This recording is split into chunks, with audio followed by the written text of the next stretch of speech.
যারাই Facebook page খুলেছে তারা কিন্তু সাথে সাথে কেউ ইনকাম করতে পারেও নেই আর পারবেও না। এখানে ইনকাম করতে হলে অনেক ধৈর্য ধরতে হবে, অনেক পরিশ্রম করতে হবে, অনেক কষ্ট করতে হবে। বাট আমার একটা প্রশ্ন, যারা যারা টাকা এখন বর্তমানে ইনকাম করতেছেন, যারা প্রথম থেকে ইনকাম করতে পারেন না, তারা কি শুধুই টাকার জন্য কাজ করে গেছেন? সব সময় এত কষ্ট করে গেছেন, এত পরিশ্রম করে গেছেন, আর সেইগুলো করতে গিয়ে অনেক বেশি কষ্ট হয়েছিল, আপনাদের অনেক খারাপ লেগেছিল না? ভালো লাগেও কিছুটা কাজ করে। আমি কিসের জন্য এই কথাগুলো বললাম, কারণ আমাকে অনেকেই জিজ্ঞেস করে কি ফেসবুক পেজ খুলো, ভিডিও দাও, এটা করো সেটা করো, টাকা টুকা কিছু পাও কি না? এটা না আমারও প্রশ্ন, আমি কেন কাজ করি? আমি তো এখনো ইনকাম করতেছি না, এখনো করতে পারতেছি না। সত্যি বলতে কি একটা কথা বলবো, আমার এই পেজের প্রতি এতটা ভালোবাসা হয়ে গেছে, এতটা মহব্বত হয়ে গেছে, যেটা নাকি একটা ছেলে একটা মেয়েকে করে, একটা মেয়ে একটা ছেলেকে করে, বাট আমি না আমার পেজের প্রতি প্রেমে পড়ে গিয়েছি। আমার পেজে আমার কাজ করতে আমার অনেক ভালো লাগে। আমি যদি একদিন অ্যাক্টিভ না থাকতে পারি, একদিন পেজে না ঢুকতে পারি, সারাটা দিন আমার মাথায় এইটাই থাকে, কখন আমি পেজে ঢুকবো, কখন আমার পেজটা দেখবো। আর ওই দিন না সময়টা একদমই যায় না, মনে হয় যে দিনটা অনেক বেশি বড় হয়ে গেছে। সত্যি বলতে কি জানেন,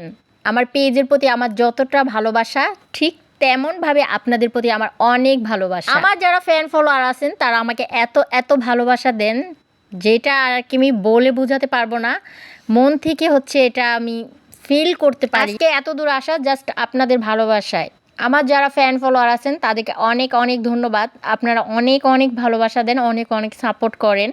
সামনেও এভাবে ভালোবাসা দিয়ে যাবেন, আর দোয়া করবেন আমি যেন এভাবে আগাতে পারি। তো কথা বলতে বলতে এই কথাই ভুলে গেছি যে আজকে কি কি ভিডিও দিতেছি, সেটা তো ভিডিওতে দেখতেই পারছেন, বলার কিছু নেই, তারপরও বলতেছি। ভিডিও শুরুতেই তো দেখতে পারলেন একটা মাখা বানিয়েছিলাম, আর মাখাটা হচ্ছে জাম্বুরা, তেঁতুল, লেবু, শুকনো মরিচ, ধনিয়া পাতা, বিট লবণ দিয়ে সুন্দর করে একটা মাখা বানিয়েছিলাম। দুপুরের টাটকা রোদের সময় না এটা খেতে অনেক ভালো লেগেছিল। তারপর হচ্ছে দুপুরে রান্না করতে চলে আসলাম। দুপুরে হচ্ছে মুরগি রান্না করব। মুরগিটা হচ্ছে হলুদের গুঁড়ো, মরিচের গুঁড়ো, লবণ দিয়ে ভেজে নিয়েছি।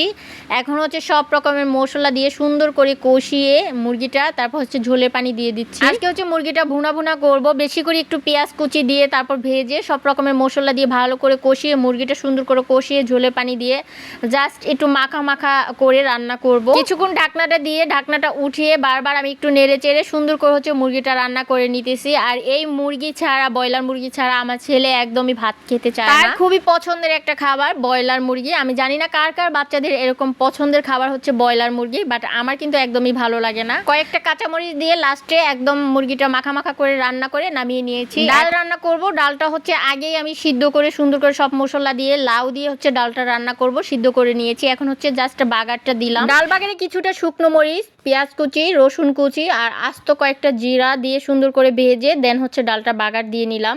লাউ দিয়ে এই গরমে ডাল খেতে কিন্তু ভালোই লাগে। তো আজকের মতো এই পর্যন্তই। আল্লাহ।